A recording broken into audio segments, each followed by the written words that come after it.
Mga Paps, kamusta? Mahilig ba kayong manood ng mga K-drama, makinig ng mga K-pop music? Well, ihinto nyo muna yan saglit dahil may ikukwento ako sa inyo. Meron akong sasabihin na marahil hindi nyo pa alam ang mga bagay na to.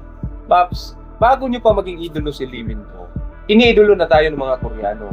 At parang kapatid na rin ang pagturing ng bansa nila sa bansang Pilipinas. Dahil kapatid na nga natin sila, hindi lang sa mga pelikula.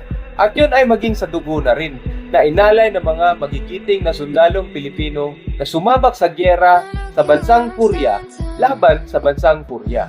Noong September 1950, kapanahunan ng Korean War, ang Philippine government sa pamumuno ni President Elpidio Quirino ay nagpadala ng 7,420 mga sundalo sa South Korea upang tulungang madipinsahan ang kanilang teritoryo, lalong-lalo na ang Seoul laban sa North Korea. At isa lamang ito sa mga patunay ng pagiging magkaibigan natin sa bansang ito na hanggang ngayon ay ginugunita pa rin nila taon-taon.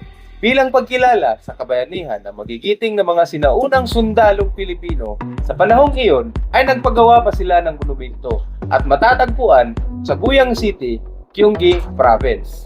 Isa sa mga namumuno ng batalyon ng mga sundalong iyon ay si Lieutenant Fidel V. Ramos na naging general at presidente na rin ng bansa natin.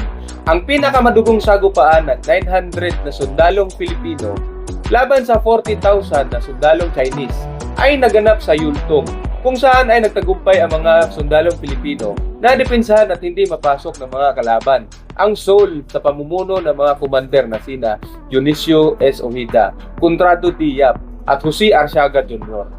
Ngayon alam mo na kung bakit ganito na lang ang pagkakaibigan ng ating bansa sa kanila.